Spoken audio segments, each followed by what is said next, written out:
Let's start with what full body resistance is. Yeah, so full body resistance is just an idea that you're hitting multiple patterns.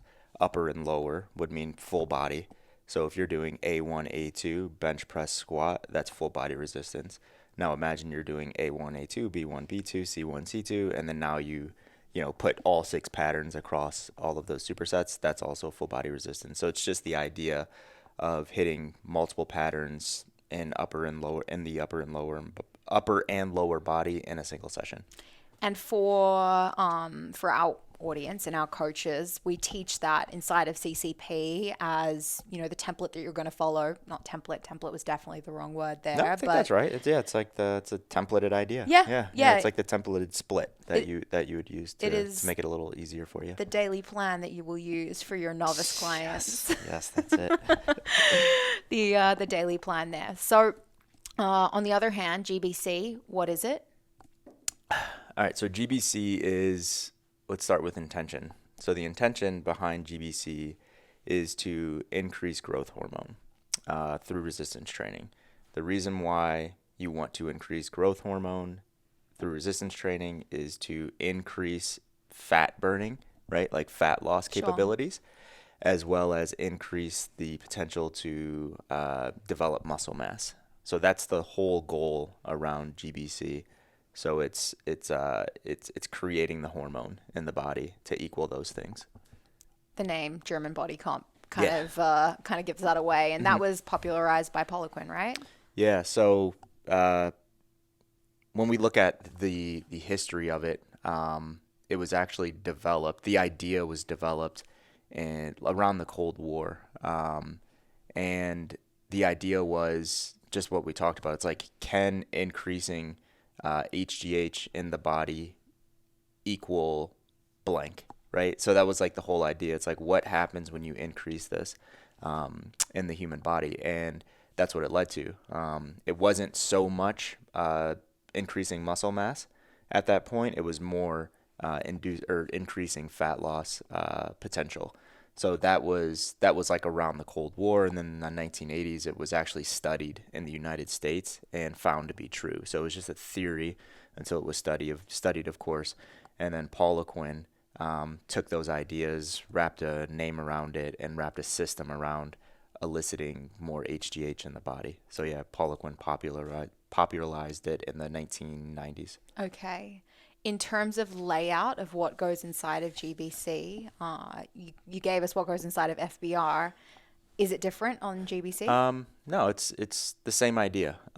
What you're looking at in GBC is you're looking at what exercises can I do and how can I do those exercises to increase HGH. So the idea is to use compound exercise selections as possible, unless you approach it in a more like descending, like we call it, like complexity idea. So it's like, think about back squat, cyclist front squat, jump squat, right? Like that could be GBC, and that's like A1, A2, A3, and you could even take it further, right? Because we haven't hit the upper body yet. And then, so let's say you're resting 10 seconds between each of those exercises, and then you rest 90 seconds and you go to A4, and then you're going to do close grip bench press, then you're going to do incline dumbbell bench press, and then you're going to do clapping push-ups, resting 10 seconds between those pieces, and then you rest 90 seconds, and then you go back to the top. So that's an A1 through A6 format, and you're splitting up upper and lower with that bigger rest, but it's just like it's almost just like a circuit, right? Like you're going through those things. So it's compound to less compound as you go A1 to A3 and B1 to B3, and then you do that for 3, 4, 5 sets.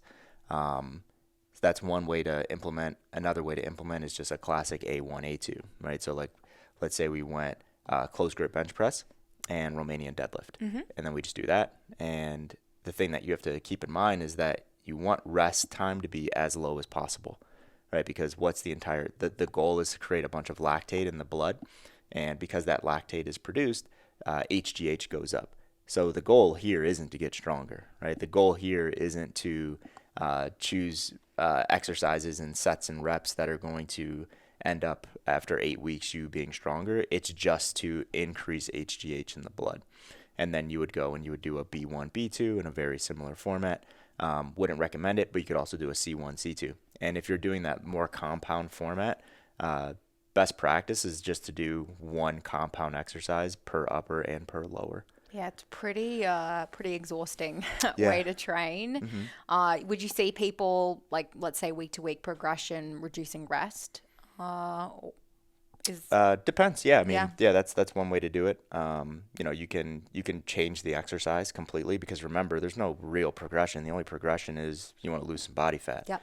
So as long as you're choosing exercises that elicit that, you're all good, right? So week 1 could be a close grip bench press. Week 2 could be a weighted dip. Week 3 can be a heavy dumbbell incline bench press, right? So exercise selection doesn't matter that much because if we're like, okay, we want to make this a very linear GBC program, now what are your intentions? Your intentions are now to go from volume to intensity, and that's not the idea in GBC. So you could keep it static across the entire cycle and just change exercises, or like you said, you can just decrease.